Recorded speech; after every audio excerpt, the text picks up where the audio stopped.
Olá, meus queridos amigos do curso Aprovarium, tudo bem com vocês? Meu nome é Luciana Batista, eu sou professora de Direito Tributário e estou aqui com a missão de aprovar você no exame da OAB, tudo bem?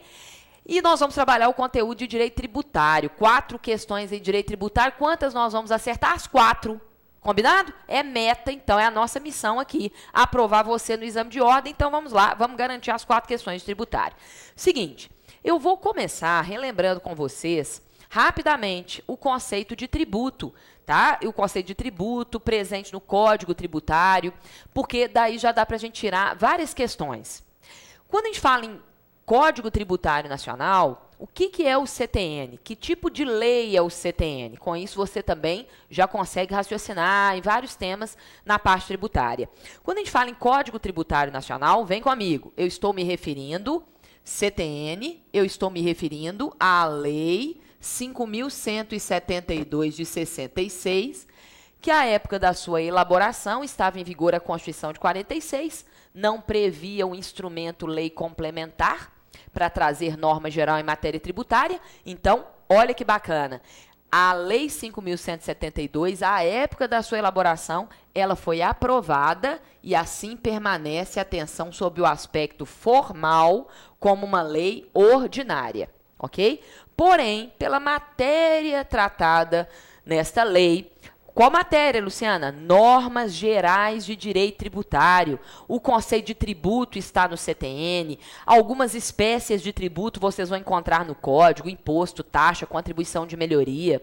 O conceito de sujeito passivo, de obrigação tributária, crédito. Quando é que o crédito nasce? Como é que ele se extingue? Qual o prazo que o fisco tem para lançar? O prazo para cobrar? Enfim, esses institutos basilares, estruturantes da atividade tributária, vocês vão encontrar no Código Tributário. Então, ele já veio com essa missão de trazer o quê? Norma geral em matéria tributária. Norma geral obrigatória para União, Estados, Distrito Federal e municípios.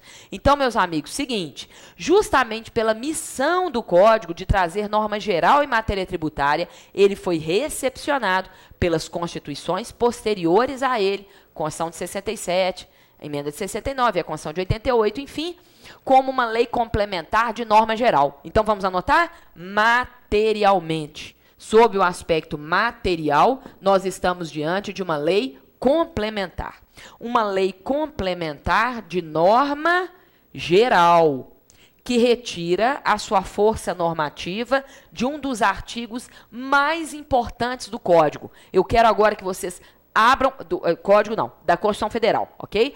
Então, eu quero que vocês abram para mim a Constituição Federal, vamos pegar a Constituição e vamos grifar um dos artigos mais importantes na parte tributária, sempre exigido nas provas, que é o artigo 146 da Constituição. Por que, Luciana, que ele é importante? Porque nós temos aí 3 importantes funções da lei complementar em matéria tributária.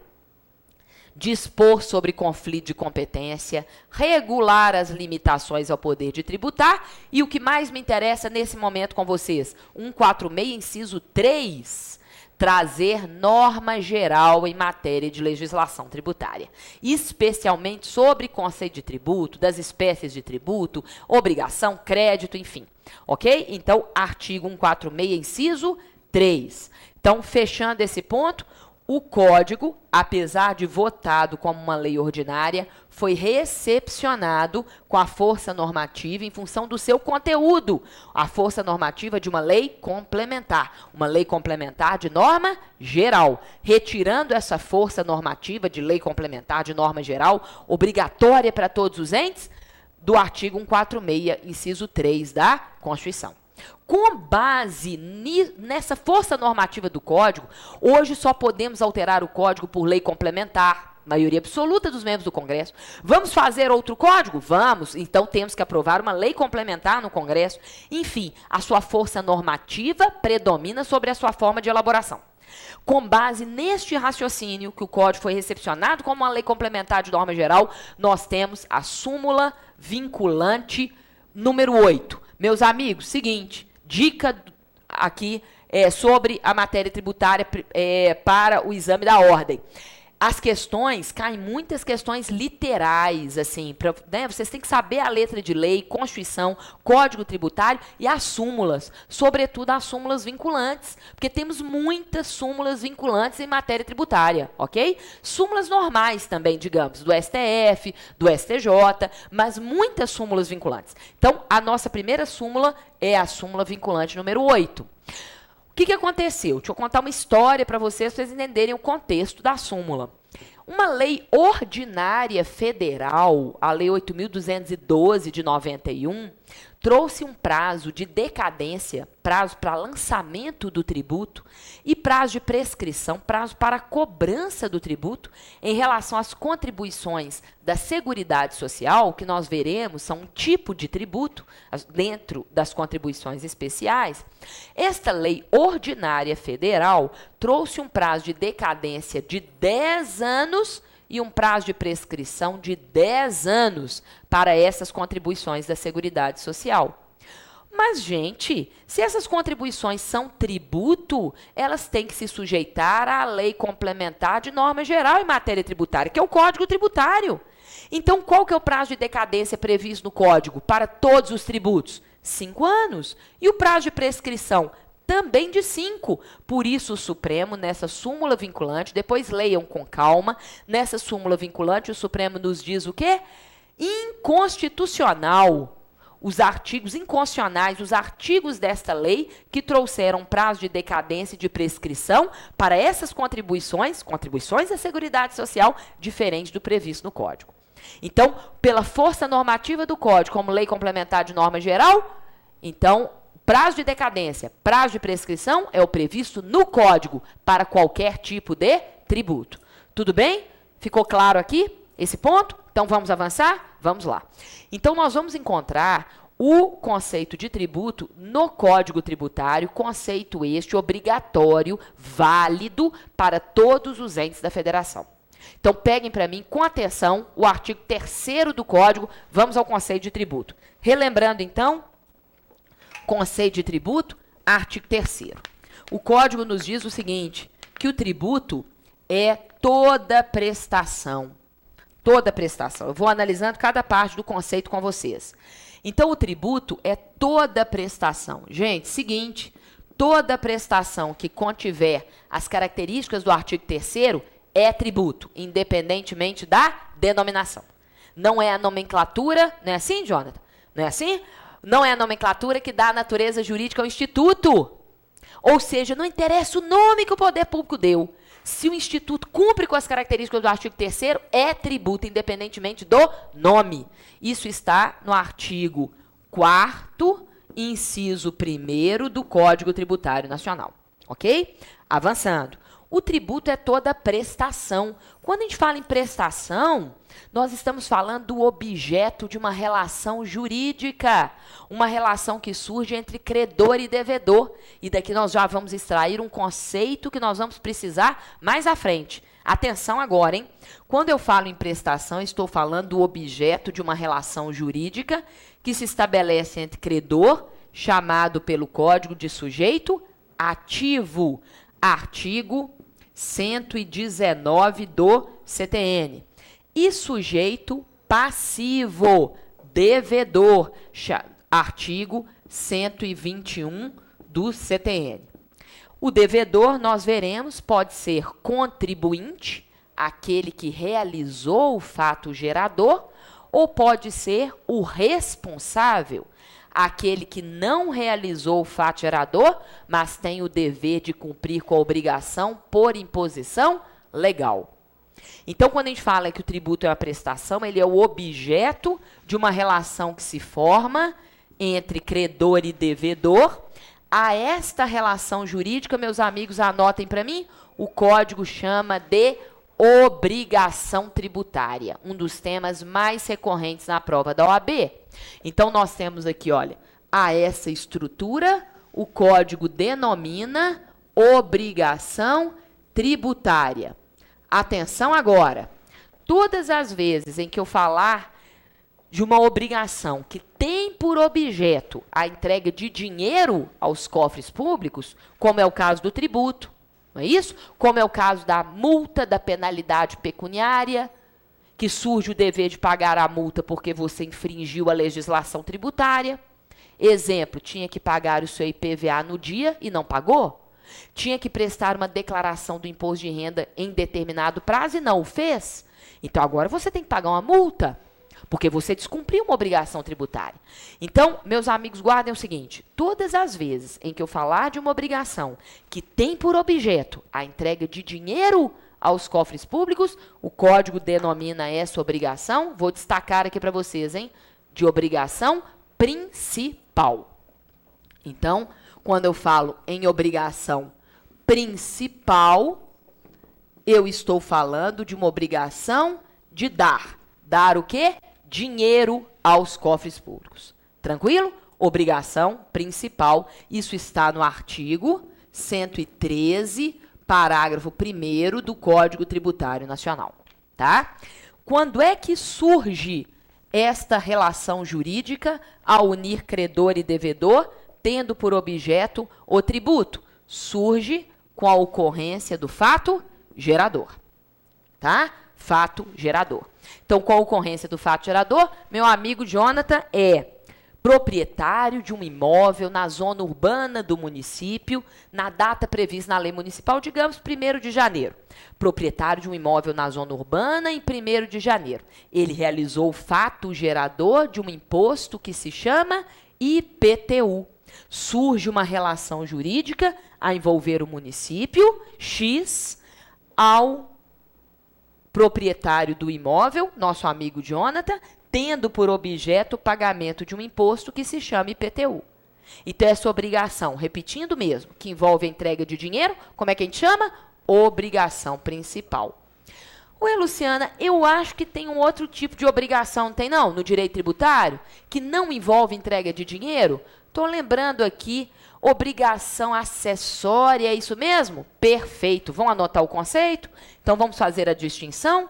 Nós temos, sim, as chamadas obrigações acessórias no direito tributário. E qual que é a diferença para a obrigação principal? Já estamos adiantando alguns conceitos aqui.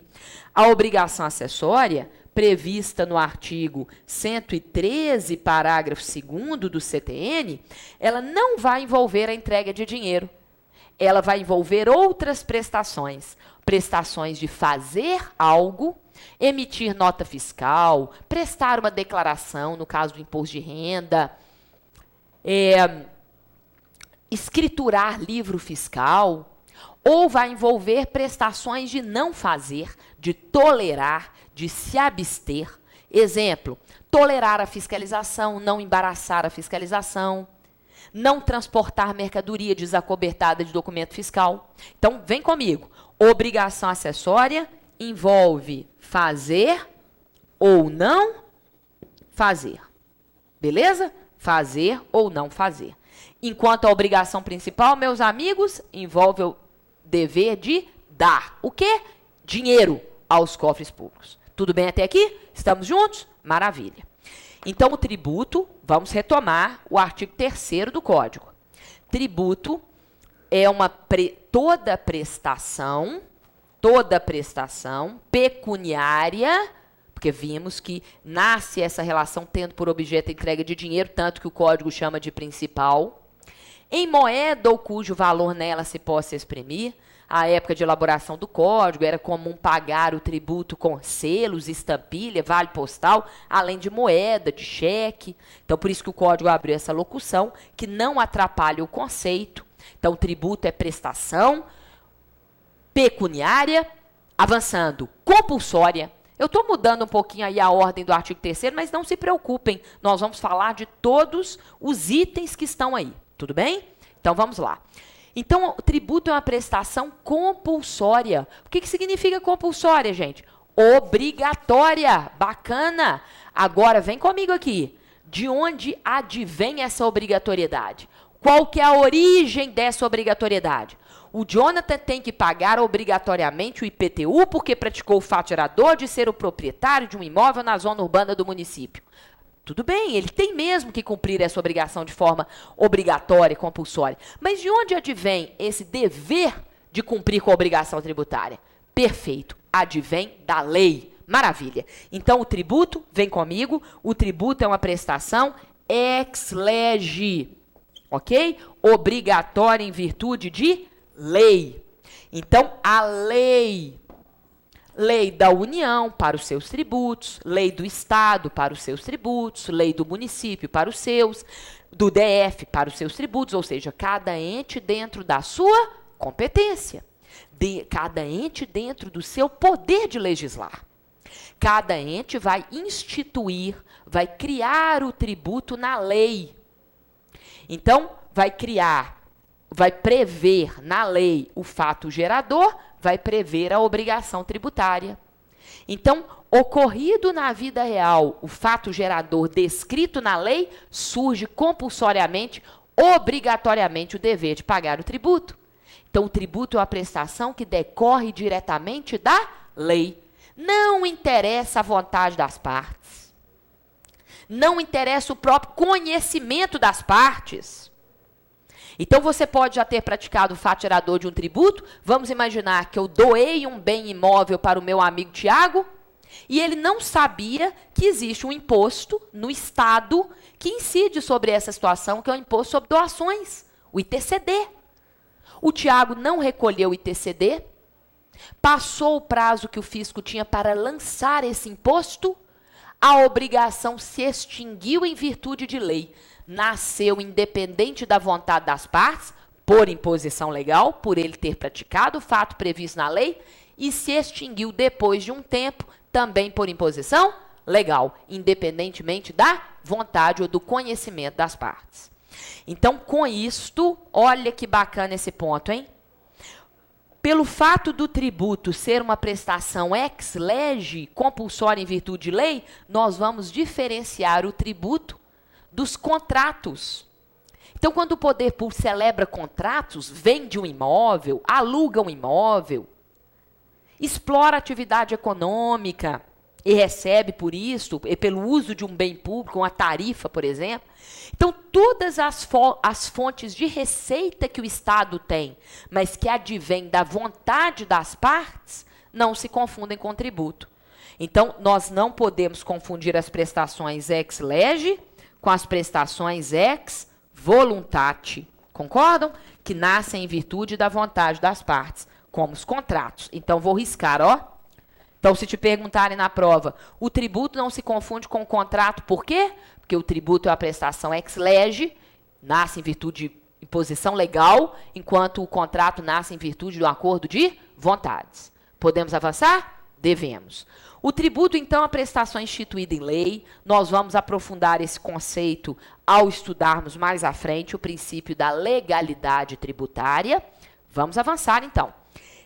O tributo não é sanção de ato ilícito. Puxa, essa parte é fundamental. O tributo não é sanção de ato ilícito. Sabe o que isso significa?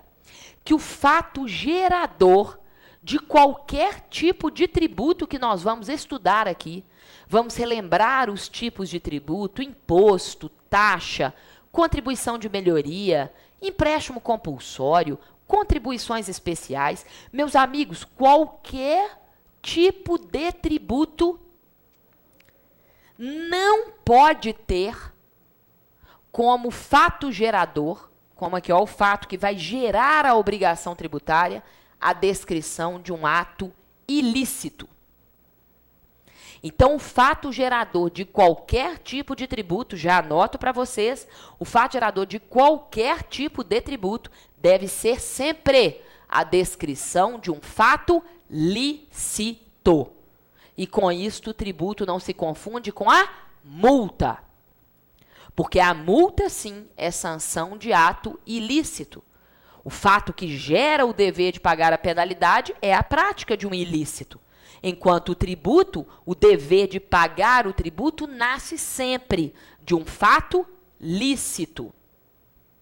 Pode ser um fato que independe da vontade humana, como a morte, que tem repercussão no direito tributário, para fins de incidência do ITCD, que é o Imposto sobre Transmissão, Causa-Mortes e Doações. pode ser um fato que depende da vontade humana, como uma aquisição de um bem imóvel por ato inter vivos. Eu estou comprando um apartamento do Tiago, ato inter vivos, a título oneroso, dependente da vontade das partes, mas sempre fatos lícitos. Vamos anotar? Vem cá. Então, vamos colocar assim, olha. O fato gerador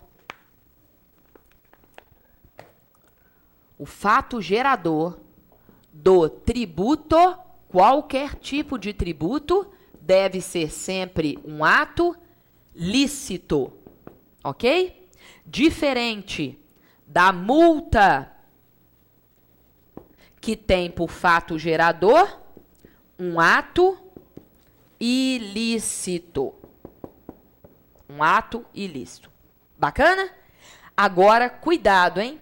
Tanto a multa quanto o tributo, o que nós estudamos aqui? São chamados pelo Código de obrigação principal. São objeto, melhor dizendo, da chamada obrigação principal.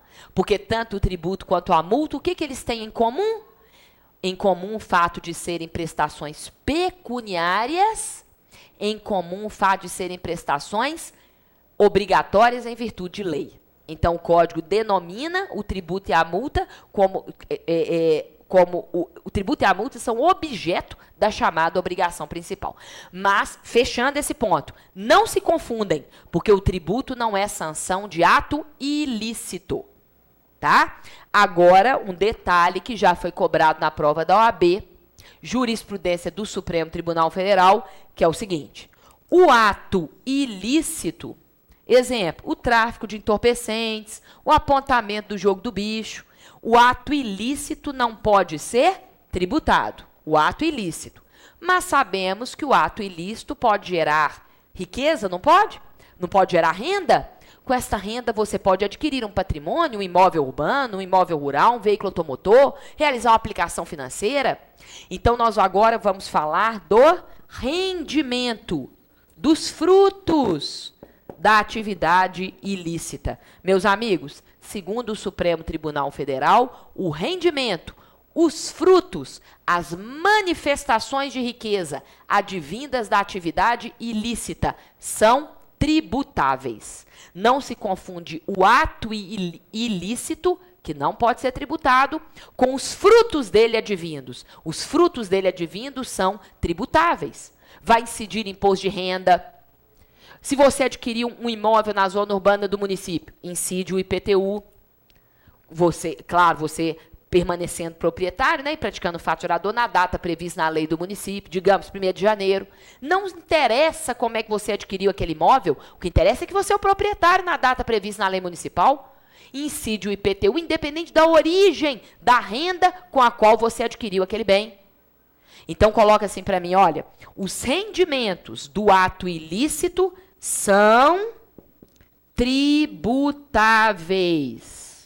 São tributáveis. Supremo Tribunal Federal. Tudo bem? São tributáveis. Supremo Tribunal Federal. Beleza?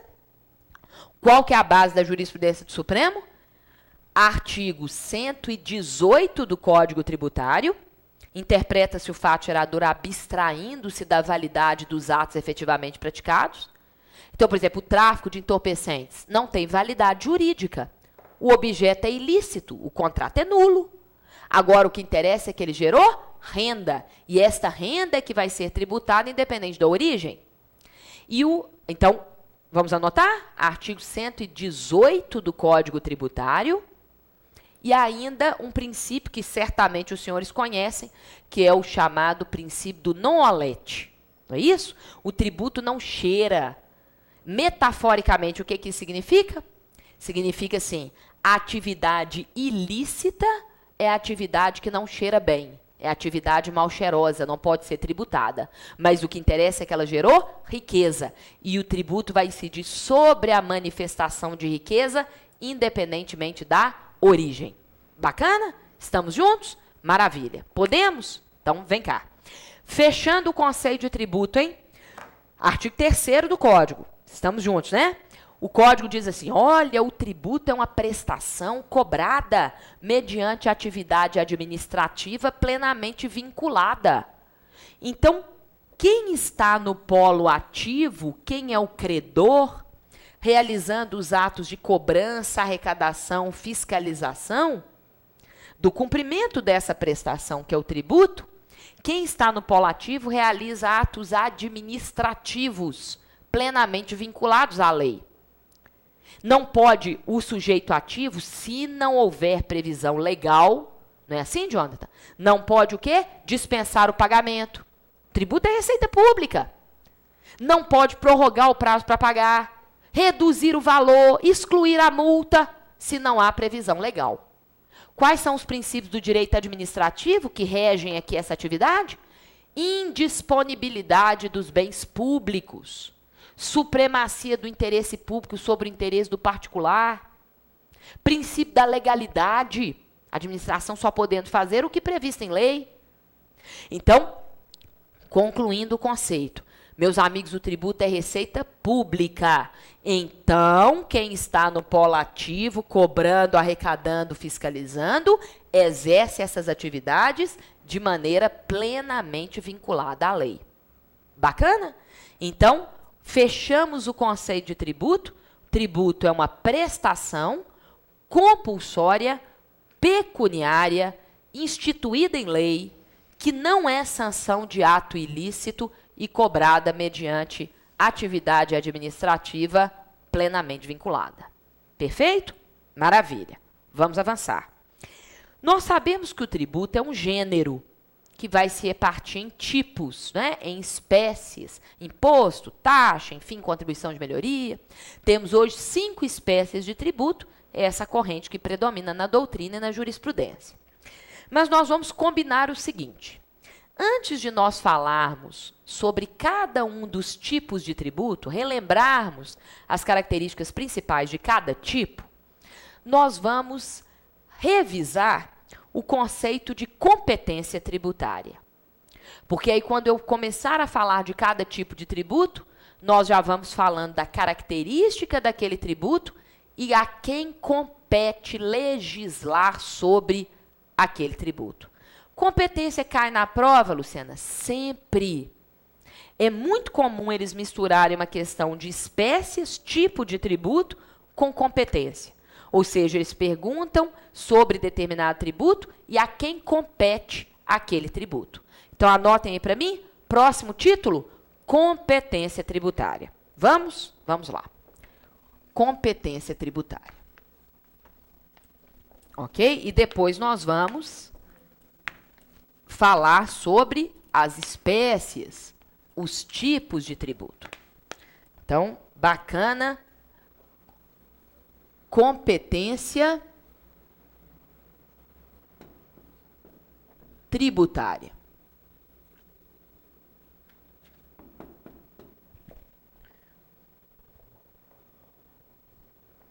Anotem para mim, por favor. E nós vamos começar esse tema, que é muito interessante e cai sempre nas provas. Quando eu falo em competência, tenho certeza que os senhores sabem o conceito de competência. Por exemplo, se eu falo assim, gente, a União é a competente para o empréstimo compulsório, ou o Estado é o competente para o IPVA, o município é o competente para a contribuição de custeio da iluminação pública. Isso significa o quê, meus amigos? O que a União pode fazer em relação ao empréstimo compulsório, ou o Estado em relação ao seu IPVA, o município em relação à contribuição de custeio da iluminação pública? Pode fazer o quê? Bacana. Legislar. Então, quando eu falo em competência, guardem no coração, eu estou falando do poder de legislar. Tudo bem? Por que é importante guardar esse conceito? Para a gente não confundir com outros poderes que não são de legislar, são de cobrar, arrecadar, fiscalizar. Daqui a pouco a gente entra nisso. Então, anotem aqui para mim. Quando eu falo em competência, eu estou falando do poder de legislar. Ok? Legislar sobre tributo. sobre as obrigações tributárias, né? Aqui o núcleo para a gente é o tributo. Então, quem pode legislar pode instituir, não pode? Pode criar o tributo. Ué, Luciana, me deu uma dúvida aqui agora. Os tributos já não estão criados na Constituição Federal? Não. Os tributos não estão criados no texto constitucional. Eu brinco assim, olha, vamos fazer o seguinte raciocínio. Imaginem se a Constituição Federal criasse o imposto de renda. Meu Deus, quantos artigos teria que ter a Constituição? 1 bilhão de artigos. Imposto de renda, pessoa física, pessoa jurídica, retido na fonte, todas as alíquotas, os benefícios fiscais. A Constituição não cria o imposto de renda. Ela apenas prevê que esse imposto pode ser criado no Brasil e prevê quem pode criar. No caso, a União. Então, a Constituição não é o local, né, adequado para criar o tributo, prever fato gerador, base de cálculo, alíquota, sujeito passivo. O texto constitucional, até porque isso engessa, não engessa o legislador? Imagina, toda vez para mudar uma alíquota do imposto de renda, tem que fazer uma emenda à Constituição. Ué, isso não tem cabimento. Então, a Constituição ela não cria tributo nenhum. Quem vai criar os tributos? Cada ente da federação, no exercício da sua competência, que é o poder de legislar. Então, eles vão criar os seus tributos, cada um dentro da sua competência, por lei infraconstitucional. Então, vão anotar isso aqui? Vem comigo. Então, quando eu falo em competência, poder de legislar, só para ficar bem didático, eu estou falando que, então, que a pessoa política, União, Estado, Distrito Federal, município, cada um dentro da sua competência, que é o que nós vamos passar a estudar, né, mais à frente. Vamos só ver esse conceito e a gente começa a ver cada tipo de tributo. Então, cada ente dentro da sua competência pode legislar sobre o tributo. Se pode legislar, pode fazer o quê? Pode instituir. Quem pode instituir, pode extinguir. Quem pode instituir, pode extinguir, pode aumentar, pode majorar. Então, quando eu falo em legislar, eu falo em poder para aumentar o tributo. Se pode aumentar, pode reduzir. Se pode instituir, extinguir, aumentar, reduzir, pode conceder benefício fiscal. Exemplo, uma isenção. Exemplo, um perdão do crédito tributário, uma remissão. Um perdão das multas, uma anistia. Então, pode conceder benefício fiscal. Ok? Anotem aí para mim um exemplo. Isenção. Claro que há benefícios fiscais previstos diretamente na Constituição. Aí não é poder do ente legislar. Concordo com vocês. Casos de imunidade, tá? Aí são hipóteses de limitação do poder de tributar diretamente na Constituição.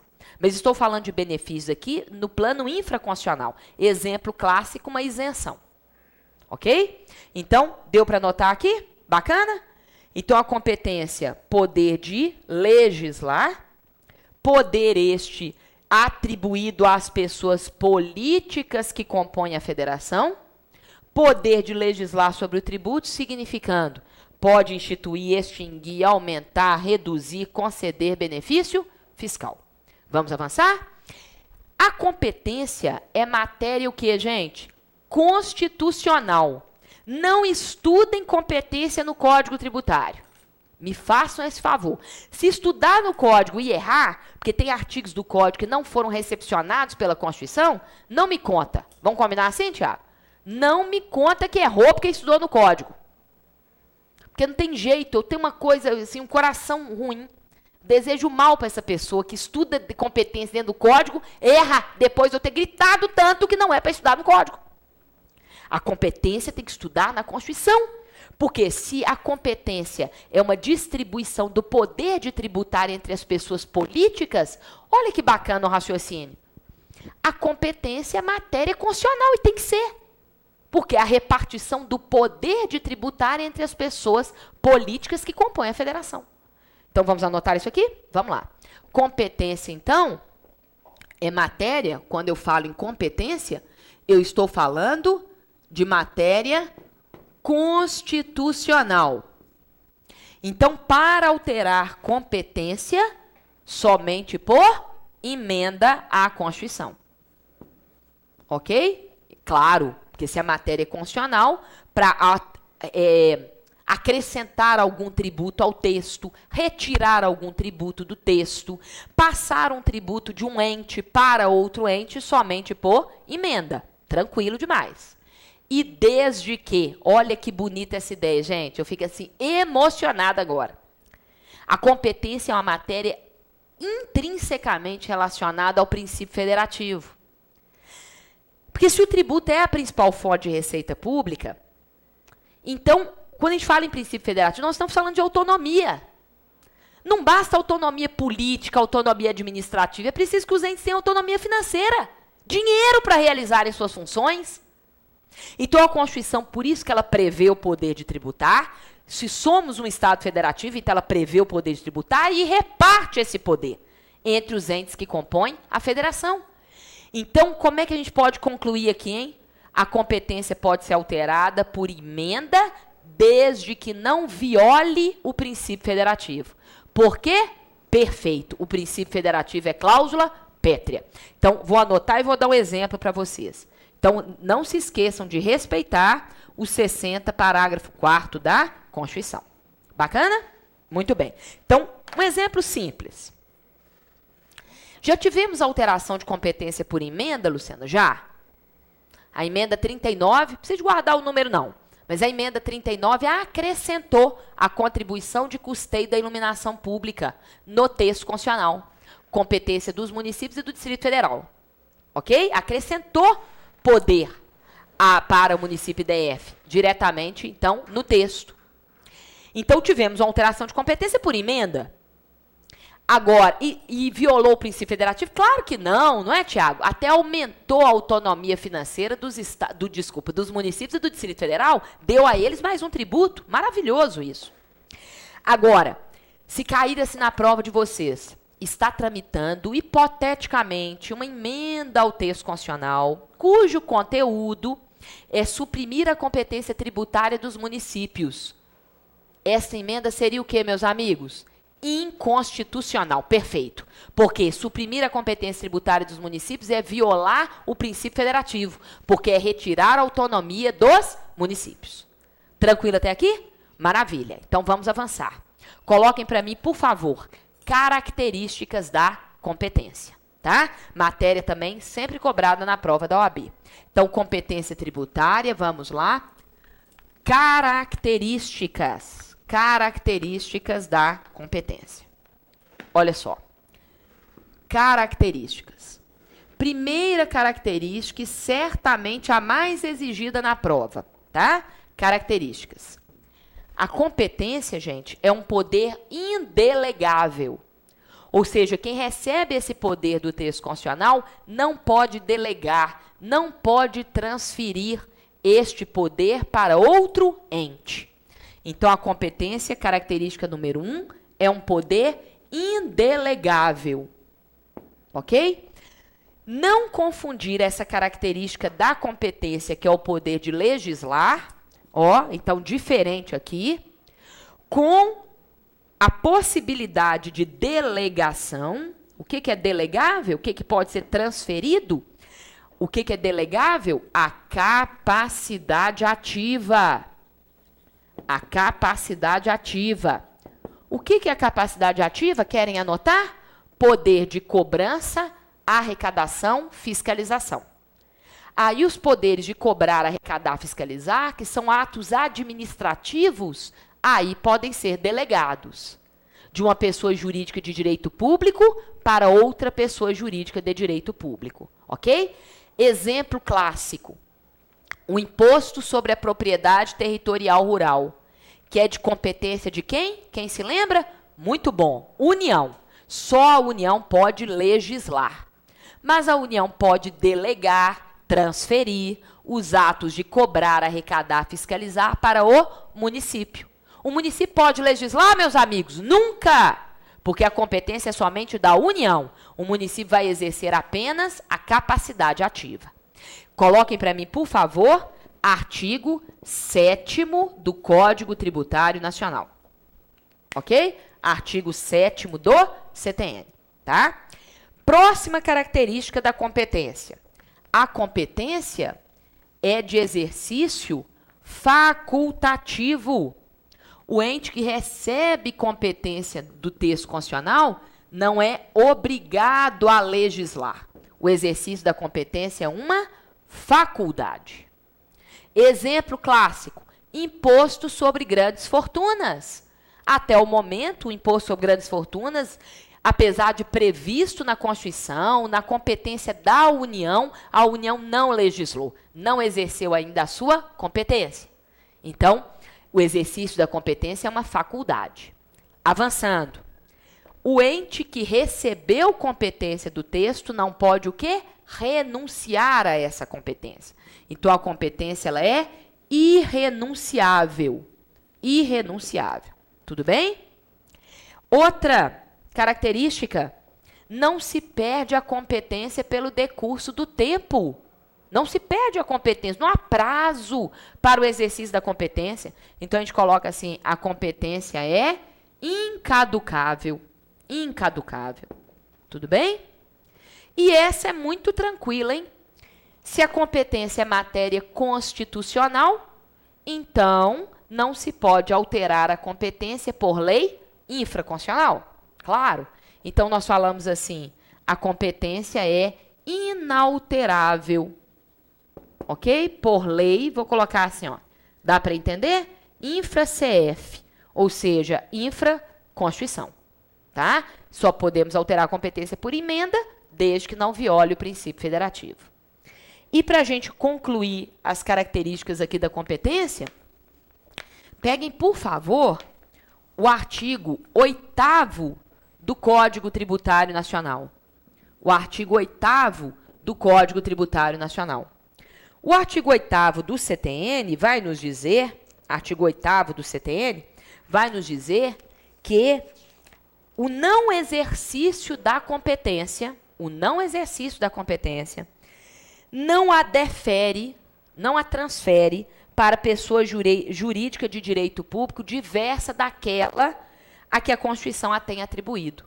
Ou seja, gente, o não, guarda isso para mim, que eu vou entrar no próximo tópico para a gente encerrar a aula. O não exercício da competência não transfere este exercício para outro ente. Então, outro ente não pode suprir o não exercício da competência. Nem mesmo se ele participar do produto da arrecadação. Nem mesmo se ele tiver direito a participar da arrecadação daquele tributo. Ele só tem direito a participar da arrecadação. Exemplo, IPVA. O IPVA é da competência do Estado. Só que a Constituição manda que o Estado transfira 50% para o município. Vamos imaginar que o Estado onde você reside não tenha instituído o IPVA. Por hipótese, o município está sendo prejudicado, não está? Porque está ficando sem receber parcela do IPVA, não é verdade? O município pode, Tiago, suprir essa lacuna e legislar no lugar do Estado? Enquanto o Estado não legisla? Tipo assim, ô Estado, enquanto você não legisla, eu vou legislar no seu lugar. Se você legislar, aí cessa a minha competência. Existe isso? Não. Artigo 8º da Constituição. E com isso, a gente puxa aqui, frase final do nosso encontro. Seguinte, não há, anotem para mim, não há competência concorrente para criar tributo na Constituição de 88. Ou seja, os entes não competem entre si para instituir nenhum tributo segundo a Constituição de 88. Ok? Agora, cada um atua dentro da sua competência, que é o que nós vamos começar a estudar no nosso próximo encontro. Mas existe alguma matéria, Luciana, no direito tributário que seja objeto dessa chamada competência concorrente. Vocês com certeza estudaram competência concorrente no direito constitucional. Então, os entes competem entre si. Será que existe algum ponto do direito tributário objeto da chamada competência concorrente? Sim. Vem comigo aqui. A Constituição, no artigo 24, então, competência concorrente. A Constituição, no artigo 24, estabelece a competência concorrente entre União, Estado e Distrito Federal para legislar sobre direito tributário. O que dentro da matéria tributária? Peguem os parágrafos para mim. Os parágrafos 1º a 4º são importantíssimos. No âmbito da competência concorrente, compete à União a edição de norma geral. União edita norma geral.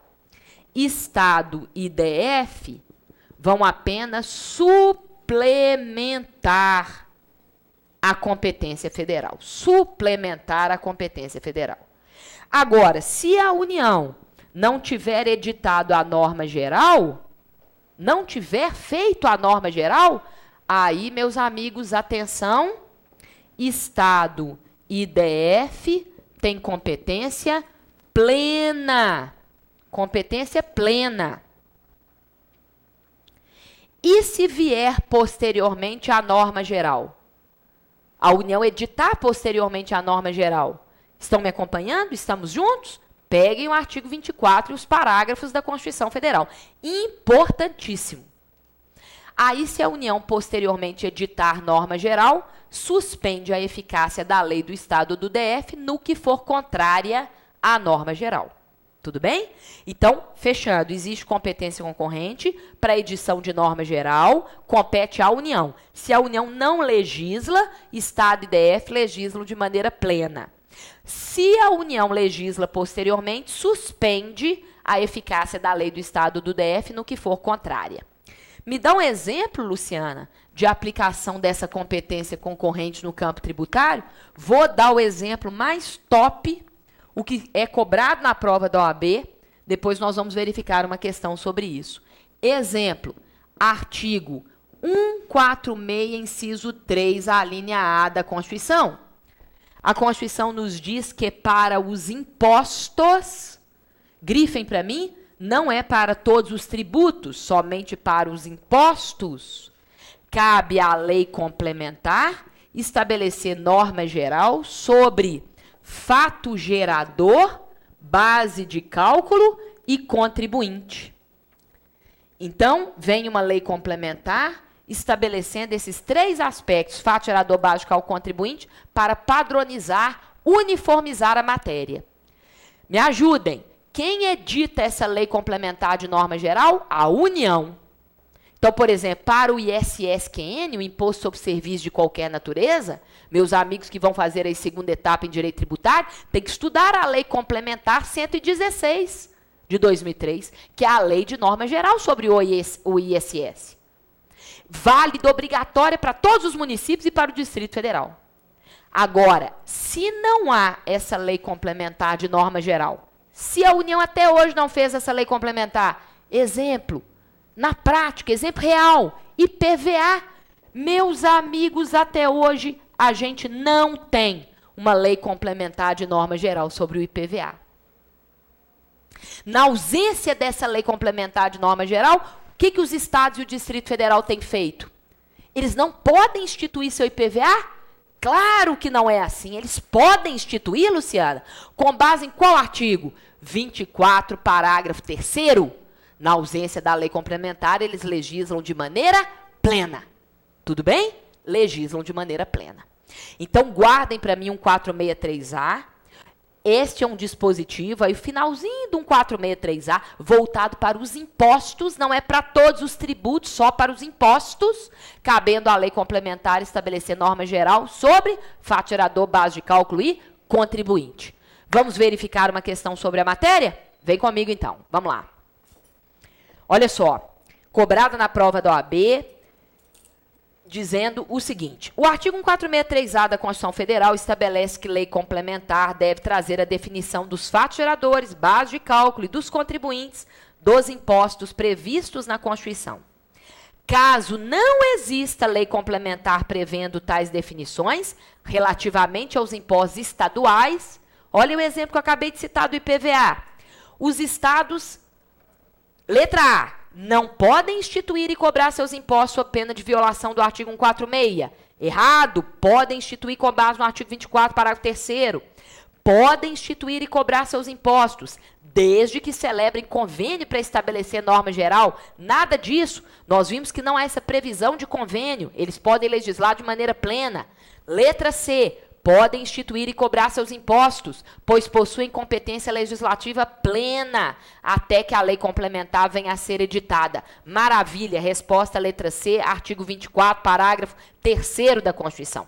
E, por fim, podem instituir e cobrar seus impostos, desde que seja publicada a medida provisória autorizando. Errado, não há esta exigência. Tudo bem, meus amigos? Então, nós fechamos aqui o tema, então, da competência, o conceito, as características, a questão da competência concorrente, e eu encontro vocês para nós avançarmos no estudo das espécies de tributo. Não se esqueçam, a nossa missão é aprovar você. Estudem bastante. Um grande abraço. Tchau.